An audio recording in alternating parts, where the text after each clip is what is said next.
Welcome to the news at 1. I'm Ayala Balogun. Federal High Court sitting in Abuja has granted bail to the former governor of Imo State, Rochas Okorocha, to the tune of 500 million naira and a surety in like sum. Justice Inyang Ekwo gave the order while delivering a ruling on the bail applications of the defendants in the matter. Okorocha is equally expected to deposit his international passport with the registry of the court. During the trial, the defendant cannot travel out of Nigeria without due notice and approval of the court. The court also granted bail to the second defendant in the matter, Ayin Nyerere, in terms of the administrative bail which he currently enjoys. Okorocha and 6 others are facing trial on 17-count charge, bordering on conspiracy, stealing and conversion of public funds, and money laundering to the tune of 3.1 billion naira. The case has been adjourned to November 2022 for trial. The Nigerian army has reacted to a misleading news insinuating that Nigerian villages were attacked by Cameroonian Ambazonian separatists on 29 May 2022. A statement by the Director, Army Public Relations, Brigadier General Onyema Nwachukwu says, contrary to the misinformation, own troops deployed at Danara received a distress report on Sunday morning about the said attack, immediately mobilized to Bashu community, which was allegedly under attack. On the arrival, it was discovered that the information was false, as Bashu was not under attack and no external incursion was recorded. Rather, the separatists attacked Obonyi 2 and Njasha, communities located in the Republic of Cameroon. For victims of the attack who crossed over to Nigerian territory, 4 victims of the attack who crossed over to Nigerian territories were later rescued by our troops and operatives of Nigerian Immigration Services. The statement stressed that the incident was not in Nigerian territory as falsely reported, and urged the public to disregard the substantiated information. The Nigerian Correctional Service Act 2019 marked a turning point in the approach of the then Nigerian prison service from merely punitive to reformatory. Barely 3 years down the line, the service launches a new service charter to guide its operations and serve as a constant reminder of its obligations. Victor Asu reports. Public services make the state visible to citizens, often forming the principal tangible link between governments and their people. It is a cause that Servicom champions in Nigeria. Determined to live up to its responsibilities, the Nigerian Correctional Service has launched a reviewed integrated service charter to reflect its obligations as spelled out in the Nigerian Correctional Service Act of 2019. We are now being looked at as an institution that should add value to life. That's correctional. Correct people that have come into your facility so that when they leave that facility, they will be able to live a law-abiding life. And Servicom says such documents are necessary prompts to do right by those who access their services. It's a useful tool that guides the process and systems of service delivery from start to finish. It contains the deliverables. It contains the standards. The new improved integrated service charter is expected to translate to better life for inmates in custody and ultimately reform them ahead of reintegration into society. In Abuja, Victor Azu, NTA News.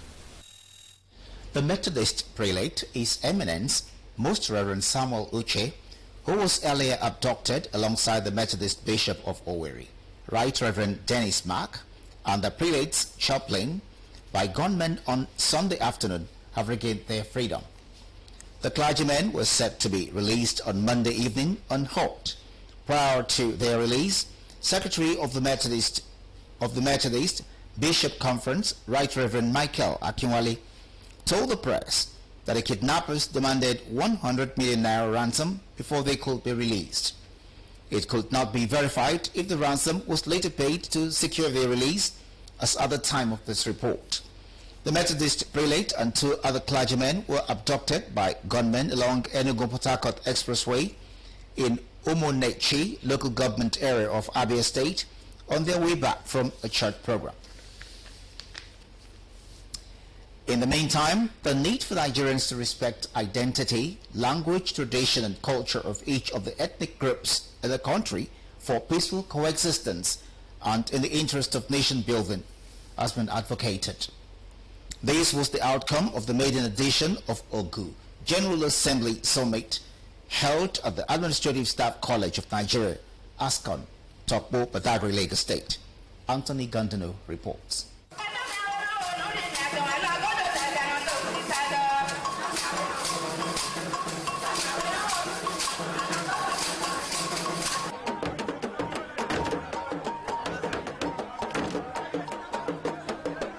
The maiden edition of Ogu General Assembly Summit attracted Ogu language speakers across the country and diaspora to brainstorm and chart the way forward for Ogu people as a minority ethnic group. Declaring the summit open via Zoom from South Dakota University, United States of America, the planning committee chairman, Professor Pius Mejayavose, charged Ogu language speakers to be diligent, hardworking, and committed to the cause of the race, while the convener of the summit, Professor Jendile Humbo, called on non-Ogu language speakers to always recognize and respect the dignity of Ogu people. As much as we are ready to contribute to the development of especially Lagos and Ogun states, we will also want those in authority to consider the fact that the more the merrier, the better if we work together for the progress of these 2 states. Other speakers, while speaking on the theme of the summit, Mejepo, conversations on Ogu identity, history and culture, harped on empowerment of Ogu people through aggressive advocacy for non-speakers of Ogu to appreciate the language. We as a people, Ogu, we have our culture, we have our traditions, we have our identity. And then our identity, our culture, everything that we have as Ogu people are not in any way inferior to any other culture. If there's something I can say about Ogu people, is that we respect people's identity, people's distinct culture and language. We just expect the same thing to be given to us. What they know is Oguman is a foreigner, which is not.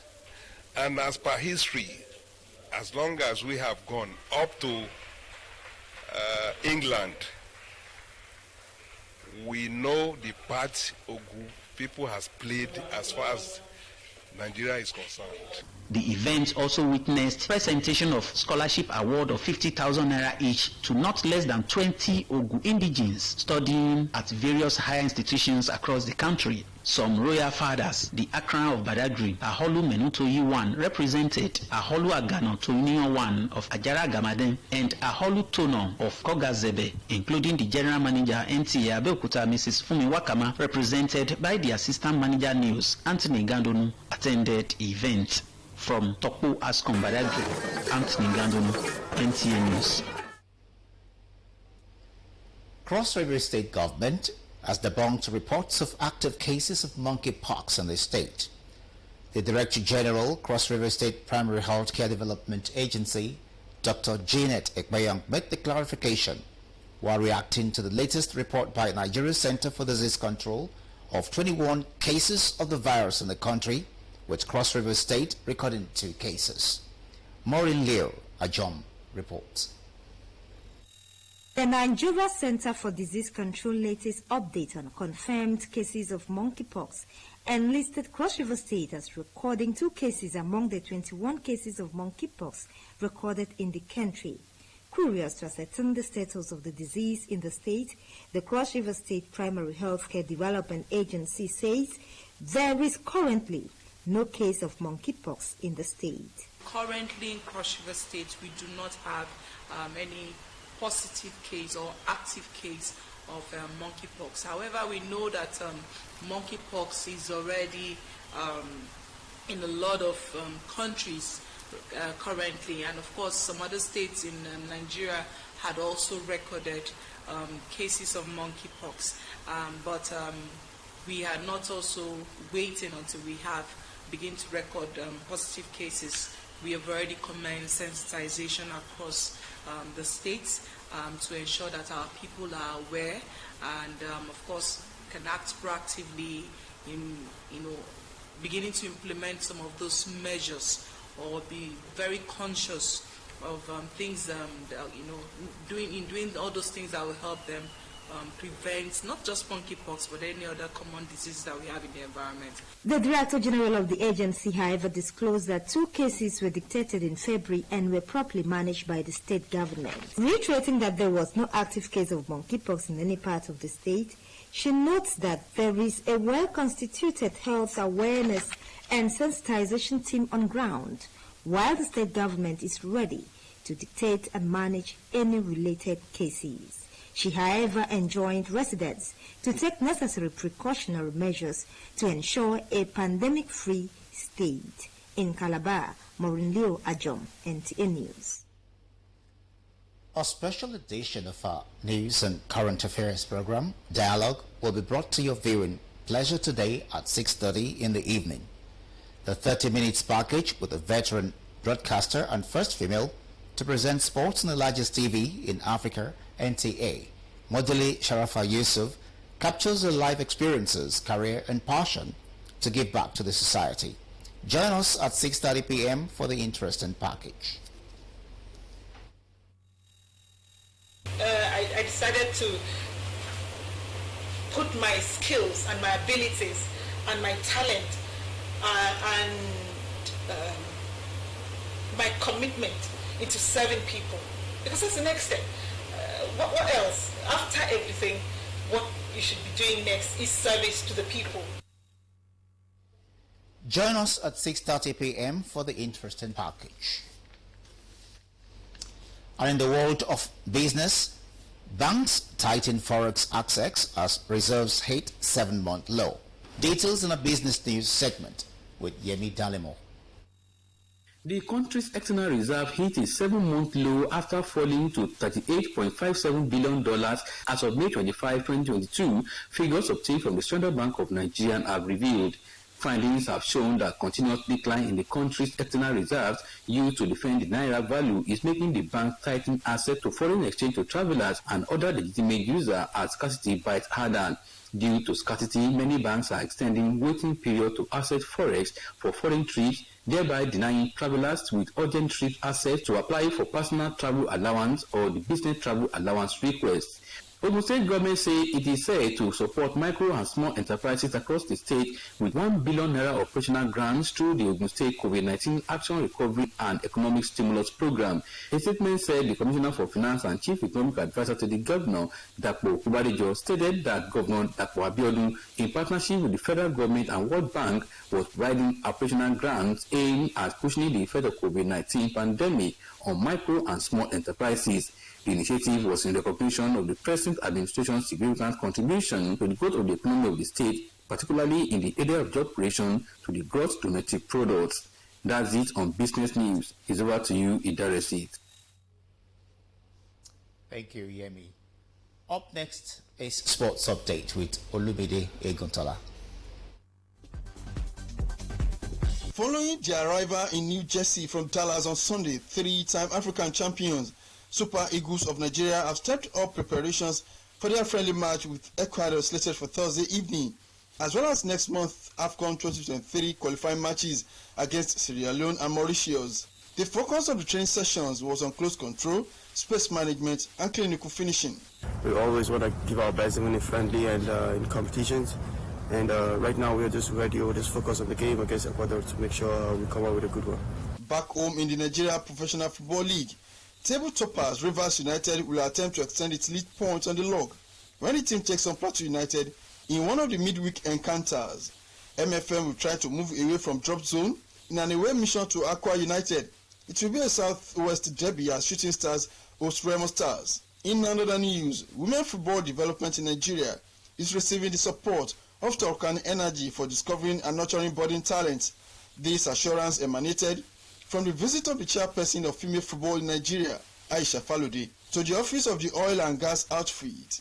Expanding the games and making more competitions for our young women is central. We have we did do recognition to you are right. Gender balance to us. In badminton, it was a landslide victory for the badminton section of Ikoyi Club 1938 at the 2022 quadrangular game. The pair of Sabo and Ayo of Ikoyi Club defeated their counterparts Yinka and Abdul from Kwara State 2-1 in the keenly contested Group A doubles final, among other results. We practice here every day, so we mastered the place and we won the game. Shows that we're number one and we will remain number one in the game of badminton in Nigeria. Winners in all categories smiled home with trophies and gift items. With sports update, Olumide Guntola, NTA News. And that concludes the news at 1. I'm Ayala Balogun. Good afternoon.